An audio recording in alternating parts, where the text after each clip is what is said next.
This is ABC Radio Queensland. Just a bit of a warning. Our next story involves a couple of residents who lost their lives tragically over the weekend in a caravan fire near Brisbane, but they hail from the Bundaberg region.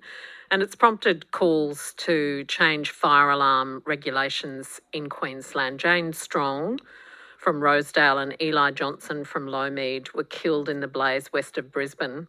The Premier, speaking on Sunday, says she'd be following up a mandate on smoke alarms for mobile homes with the Queensland Fire and Emergency Services Commissioner. Adrian Butler is from World Fire Safety Foundation. Adrian, good afternoon and great to have you back with us. How critical is amending smoke alarm mandates for caravans and mobile homes? Yeah, hi Annie, and it's great to be back. And it is critical, absolutely. It's given the legislation is in place for homes, it should also be in place for caravans. We know that there are an increasing number of people who are actually turning to caravans and mobile homes for accommodation at the moment, given the current housing accommodation crisis. How much of a part of those discussions in the years that you were involved campaigning for photovoltaic smoke alarms to be installed in homes, rental properties, public housing, etc., how much of a part of those discussions was the whole issue of caravans and mobile homes at that stage? It didn't take a big part. However, the Northern Territory, they were right onto it, and they already have the legislation in there when they passed their legislation in November 2011. In fact, it's even extended beyond caravans to tents with a fixed floor. So, but it is critical, but we were happy to get it through in the houses, but now it's just a no-brainer that it should go through to caravans as well. And the critical thing, Annie, is that it absolutely needs to be photoelectric, not just any smoke alarm. So how would you like to see the mandate enacted, Adrian? Well, one, as soon as possible, and two, that all caravans, just like in the Northern Territory, because the legislation's already in place up there, that all caravans should be fitted with a photoelectric smoke alarm, or even a photoelectric heat combination like they have in New Zealand. But as an absolute minimum, that photoelectric alarm should be mandated in all caravans and, if possible, in tents with fixed flooring, because there's a lot of people nowadays sleep in, permanently in tent situations. And I think it's an increasing number of people doing that. Now, refresh our memories for people who might not understand why photoelectric alarms are so important and are the best ones to have. Can you explain briefly there why that's so? Sure. Well, the best person to quote on that one is the former Commissioner of Fire and Rescue New South Wales, Commissioner Greg Mullins. He was the head of the Australasian Fire and Emergency Services Authorities Council. That was the peak representative body of all fire brigades in New Zealand and Australia. And he said that ionisation alarms, which are the alarms in almost all homes in Australia, that they should be banned and that only photoelectric alarms should be sold. Now, we are going... Yes, sorry. Sorry, and the reason is, Annie, we all know, and this is the dilemma with the alarms, because when you tell Joe, the average householder, that there's a problem with their smoke alarms, it doesn't make sense, because intuitively they think, well, no, mine are fine, because they go off when I burn the toast. However, what the public doesn't know is that those same alarms that will false alarm at 7 o'clock in the morning when you're cooking toast can remain silent in the early smouldering stage of a fire at 2 o'clock in the morning the following morning. And it's that problem, the fact that they have this inability to activate in the early smouldering stage of fires, is why Commissioner Mullins said the Australian standard was flawed, that let them pass. We do have a phase-in process for the fitting of photoelectric alarms in Queensland, and that's well underway. But how widespread across other states are smoke alarms mandated, photoelectric alarms mandated for caravans and mobile homes? You've mentioned the Northern Territory. Is it mandated anywhere else? Look, the Northern Territory and Queensland are the only two states, albeit Northern Territory is not a state, but it's the only two areas in Australia where photoelectrics are mandatory. It's really tragic because in the other states they're not.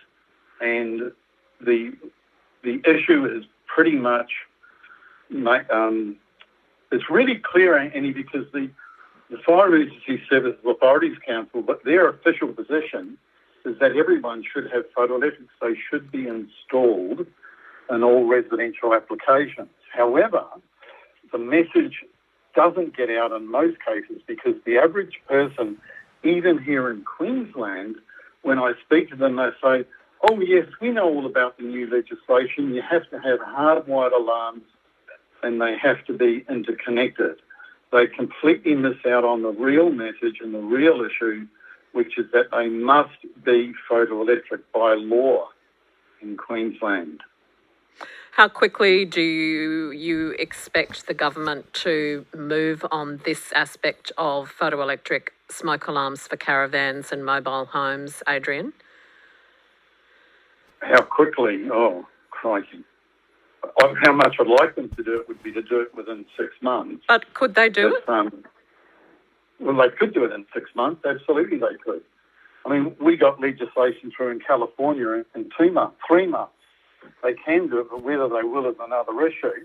But the fact that they're even looking at it, Annie, is really encouraging because only 4 days before the fire in Upper Brookfield, with the 2 fatalities, there was 6 people got killed in New Zealand at Loafers Lodge.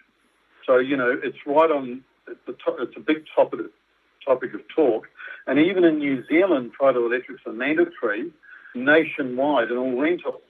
But the average person in New Zealand still doesn't know there's 2 types of smoke alarms. And when you ask them, what they say is, oh, yes, I know there's 2 types, hardwired and battery.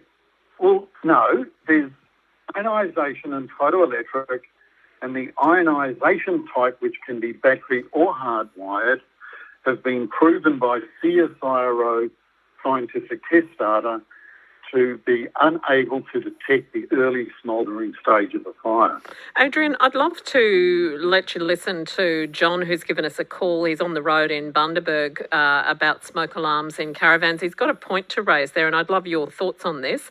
John, go ahead. Yes. Good afternoon. What would you like to say? Good afternoon, Annie. Most caravans don't just catch fire. Most caravans explode because of gas leaks, and they need to have a gas leak detection in them more than smoke alarms. Very seldom a caravan burns with just, they can burn if you've got a pot of oil on the stove or something like that. But most caravans explode from gas leaks, which are caused by the gas falling to the floor and it's heavy on the floor of the caravan, and somebody gets up, lights a cigarette or lights a gas burner, or like the stove or something like that to cook boil a kettle. Next minute, bang, up she goes. And I'll be honest with you, I lost 2 friends in Gladstone for the same reason a few years back when we were living up there. These 2 people that I know, I met one of these people that died on the weekend. Unfortunately, that's what's happened with caravans, motorhomes. I had a motorhome, I took all the gas out of it and I made it full electric. Because of that very reason. You only need a slightest little gas leak overnight. Yep. The gas settles on the floor of the caravan or the motorhome, and next minute, boom. And All right, You John. can put as many smoke detectors in a caravan as you like, and it's not going to stop them blowing up. Good to hear from you, John. Thank you so much. Adrian, how would you respond to that? I'd say John is a very wise guy, and everything he said is 100% correct. Caravans, because they do have leaks, gas leaks. Most of them, or a lot of them, have gas, and there should be you can get combination photoelectric alarms, and even if they're not in combination. While they're putting the legislation through, it makes a lot of sense to go for either gas or carbon monoxide detectors as well. Okay. That's a no-brainer. In America, because of all the houses which have basements and have gas fires in their basements, carbon monoxide and gas alarms are really common. They're not common here, but they should be implemented here, particularly in caravans. Adrian, we're going to have to leave it there. We're out of time, but thank you so much for a really interesting and very pertinent discussion. Thank you. Hey, thank you, Annie.